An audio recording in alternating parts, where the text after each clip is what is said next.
Hi friends. இன்னைக்கு பார்த்தீங்கன்னா இந்த புது பணக்காரங்களை பற்றி தான் நம்ம டாபிக்.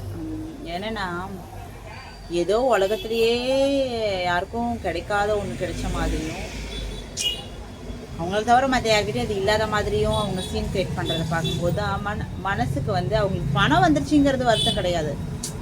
கேவலம் ஒரு பணத்துக்காக இப்படி மாறிட்டாங்களே அப்படின்னு நினைக்கும்போது தான் ரொம்ப இதுவாக இருக்குது. பணம் எப்போ வேணாலும் வரும் போகும். ரெஸ்பெக்ட் கொடுத்து ரெஸ்பெக்ட் வாங்கணும் யாராக இருந்தாலுமே. ஒரு மரியாதை கூட தெரியாத ஜனங்கக்கிட்டலாம் பணம் போகுதே அப்படின்னு நினைக்கும் போது ஒன்றும் சொல்கிறதுக்கு இல்லை. இன்றைக்கி வந்து பொதுவாக இப்போ இருக்கிற காலகட்டத்தில் மோஸ்ட்லி எல்லாருமே நல்லா சம்பாதிக்கிறாங்க, நல்லா ஏர்ன் பண்ணுறாங்க. யாரும் அந்தளவுக்கு பெருசாக கஷ்டப்படுற மாதிரி இல்லை. ஏன்னா அவ்வளோ டெக்னாலஜி வளர்ந்துடுச்சு. இருந்த போதிலும் இன்றைக்கி இருக்கவங்க அப்படியே இருக்க மாட்டாங்க, கண்டிப்பாக வளருவாங்க. அதை மனசில் வச்சுக்கிட்டு ஒரு ஹம்பிளியாக ஒரு கைண்டாக நடந்துக்கிற ஒரு மனப்பக்குவம் கூட இல்லாத ஒரு பணக்கார திமிரை காட்டுறாங்க பார்த்தீங்களா, அவங்களுக்கு தான் இந்த வீடியோ. சொந்தக்காரங்களாக இருக்கட்டும், ஃப்ரெண்ட்ஸாக இருக்கட்டும், யார் வேணா இருக்கட்டும், பணம் இன்றைக்கி வரும் நாளைக்கு போகுங்க. பணம் ஒரு விஷயமே கிடையாது, ஒரு மேட்ரே கிடையாது. ஏன்னா இன்றைக்கி ஒரு 10 வருஷத்துக்கு முன்னாடி சம்பாரிச்சிருப்பீங்க, அவங்க ஒரு 10 வருஷத்துக்கு பின்னாடி சம்பாதிச்சிருப்பாங்க, அவ்வளோதான். உங்களுக்கு டைம் நல்லா இருந்திருக்கும் மேபி, அப்படிங்கிற மாதிரி இருந்திருக்கும். ரெண்டாவது வந்துட்டு செல்ஃபிஷாக நடந்துக்கிறவங்களுக்கு தான் வந்து பணம் நிறைய சேரும். பொது இதுவாக இருந்து பண்ணுறவங்களுக்கு யாருக்குமே அவ்வளோ சீக்கிரம் வந்து பணம் சேராது. இருந்த போதிலும் வந்து மலை ஏறினவங்க மலை இறங்கி தான் ஆகணும். எனக்காக இருந்தாலும் யாருக்கும் பணம் நிரந்தரம் கிடையாது. அந்த குணம் தான். என்ன ரீசனுக்காக நான் அதை சொல்கிறேன் அப்படின்னா, நிறைய பேர் நான் கடந்து வந்திருக்கேன்.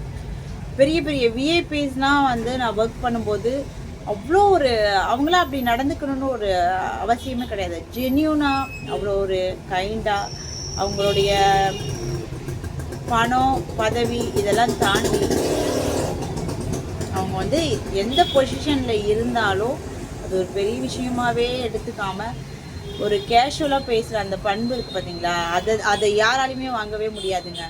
அதை அடிச்சுக்கவே முடியாது. பரவாயில்ல, இவ்வளோ பெரிய ஆள் வந்து இவ்வளோ ஹம்பிளியாக பேசுகிறாரு அப்படிங்கிற அந்த தாட் க்ரியேட் ஆகுது பார்த்தீங்களா, அதுதான் உண்மையிலேயே ஒரு விஐபிக்கான ஒரு ரெஸ்பெக்ட். அண்டு மற்றவங்கள மதிக்க கற்றுக்கணும். பணம் இன்றைக்கி வரும் நாளைக்கு போகும். பணம் என்ன பெரிய பணம், செத்தா நாளைக்கு தூக்கி போடும்போது ஒரு அரணாக்கொடி கூட விட போகிறது கிடையாது. இதெல்லாம் வந்து மக்கள் வந்து ஹெட்வெயிட்டு அப்படின்னு தான் நான் சொல்வேன். புது பணக்காரவங்களுக்கு ஏற்படுற அந்த ஹெட்வெயிட்டு தானே தவிர மற்றபடி வந்துட்டு பணம் எத்தனை கோடி இருந்தாலும் அவங்கவுங்க வீட்டில் அவங்கவுங்க செலவு பண்ணிக்க போகிறோம், அவ்வளோதான். மற்றபடி வந்து பார்க்குறவங்களுக்கோ இல்லை கேட்குறவங்களுக்கோ கொடுக்க போகிறோமா என்ன? இல்லை இல்லை. அதனால் நீங்கள் சம்பாரித்த பணமாக இருந்தாலும் அது எப்படி வந்த பணமாக இருந்தாலும் அது நீங்கள் வச்சுக்க போகிறீங்க. அந்த பணம் வந்துச்சுங்கிற திமிருக்காக ஒருத்தவங்க பேசினா கூட பேசாமல் போகிறது, ஏதோ அவங்கள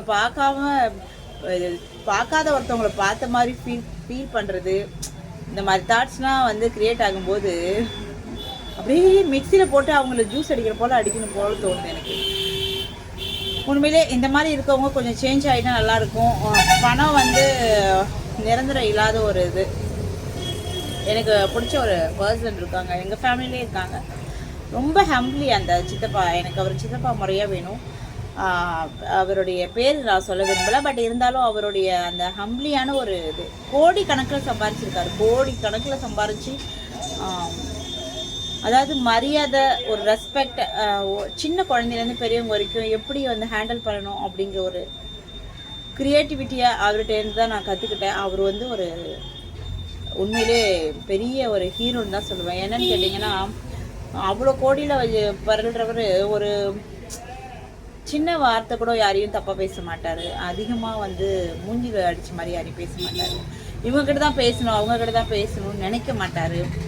எல்லோரும் வேணும்னு நினைப்பார். எந்த ஃபங்க்ஷன் வச்சாலும் அவர் வந்து என்எல்சியில் ஒர்க் பண்ணுறாரு, அதை தாண்டி அவர் டைம் ஸ்பெண்ட் பண்ணி அவர் ஃபேமிலியோடு வந்துட்டு போவார். உண்மையிலேயே அந்த சித்தப்பாவை பார்க்கும்போது இவங்கெல்லாம் ஒரு கால் தூசி கூட கிடையாது. நான் சந்திக்கிற மனிதர்களில் வந்து இருக்கப்பட்டவங்களை தான் நான் சொல்லிகிட்ருக்கேன். உங்களுக்கு அந்த மாதிரி யாராவது இருந்தாங்கன்னா கண்டிப்பாக இந்த வீடியோவை ஷேர் பண்ணுங்கள். நீங்கள் நாளைக்கு பணக்கார ஆனால் கூட இந்த மாதிரி தயவு செஞ்சு இருக்காதீங்க. பணம் இன்றைக்கி வரும் நாளைக்கு போகும். ஆனால் வந்து மரியாதை மக்கள் மனசில் நம்ம இடம் பிடிக்கிறது ரொம்ப கஷ்டம். உங்ககிட்ட ராங்காக நடந்துக்கிறாங்கன்னா அவங்ககிட்ட நீங்கள் நடந்துக்கலாம். பட் ஒருத்தவங்க பேச வராங்க, ஒரு ஃபங்க்ஷனில் ஒருத்தவங்களை பார்க்குறோம், என்னங்க நல்லா இருக்கீங்களா அப்படின்னு கேட்கறதுனால நம்ம சொத்தை எழுதி அவங்களுக்கு தரப்போகிறோம் கிடையாது இல்லையா? பார்க்கும்போது ரொம்ப என்னடா மனுஷ வாழ்க்கை அப்படின்னு கேவலமாக இருக்குங்க. இன்னொரு வீடியோவில் பார்க்கலாம். பாய்.